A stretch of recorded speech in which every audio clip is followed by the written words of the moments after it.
The Bohemian Club was established in 1872 in San Francisco as an exclusive club for political and intellectual figures who wanted to spend some time each year relaxing and interacting in a non-business environment. In other words, a playground for the elite.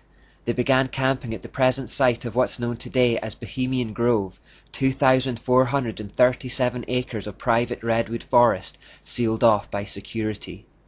Every midsummer around 1,500 of the most powerful politicians and businessmen from within and from without the United States attend. Early sources suggest it was established specifically for people who would become part of what we now call the media, basically the people with the power to influence public opinion, artists, writers, movie makers, etc. The all-male membership contains a particularly high number of musicians. Their involvement helps explain the name Bohemian Grove. Every Republican president since 1923 and some Democrats have been members there.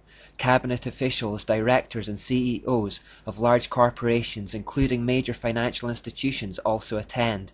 Major military contractors, oil companies, banks, including the Federal Reserve, utilities, including nuclear power, and national media have high-ranking officials as club members. The Grove appears to act as an informal doorway to the world of the elite. It's like the equivalent of the outermost circle of a satanic cult, or the lowest levels of Freemasonry. People who attend are invited to bring guests with them each year. These guests are then sifted to find the ones who are most potentially useful for their aims. Doors are then opened to the inner circles for these people, and they are fast-tracked in their professions, whether it be politics, business, or the media. Along with the fast-tracking comes the promise of huge wealth. The newcomers are puffed up with pride, and appeals are made to their egotism and selfishness. They are told they are special and have unique gifts and talents. The exclusivity of the event is highlighted, and they are made to feel a sense of belonging.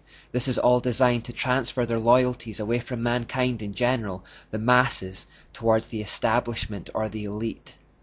On the first Saturday of the camp, the attendees perform a Druid pagan ritual called the Cremation of Care. It begins with a procession of men in red robes and pointed hoods, some playing a funeral dirge and others carrying flaming torches. Transcripts from these rituals have been obtained and include specific references to Babylon and goodly Tyre. Remembering the Prince of Tyre, King of Tyre connection, we know that esoterically this refers to Satan. The cremation of care ceremony has the usual light meaning and dark meaning. The light meaning is that they are casting off their cares and worries so that they can enjoy their holiday. The real dark meaning is that the word care is another word for conscience. Therefore the ritual represents a cremation or killing of the conscience, which will allow them to plot and partake in evil deeds. Remember how the Jesuits had to play mind tricks on themselves to try and overcome or bypass their conscience. It appears these Masons have a similar problem, and this ritual is a concerted effort to get rid of it. It all takes place in front of this giant owl.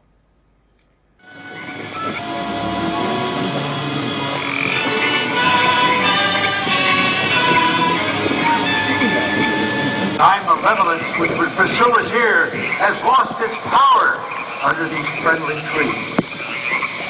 So shall we burn thee once again this night, and in the flames that eat thine effigy, we shall read the sign, Midsummer sets us free.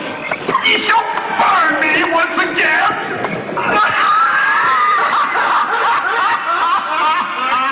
Not with these flames, which hither ye have brought from regions where I reign.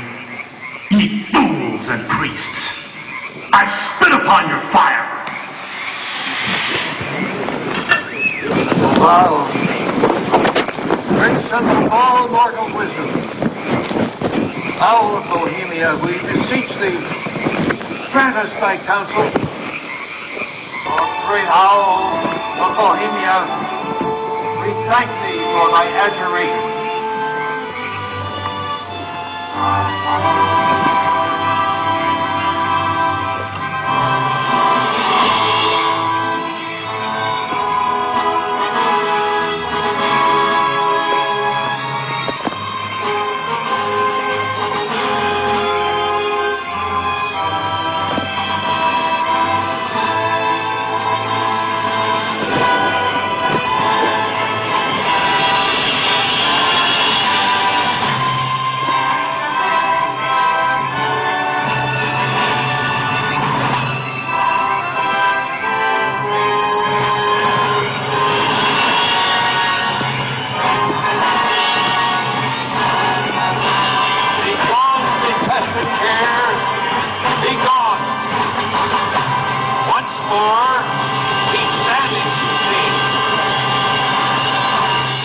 Begone, dull care.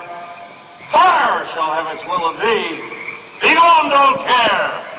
And all the winds make merry with thy dust. Hail, fellowship's eternal flame. Once again, midsummer sets us free.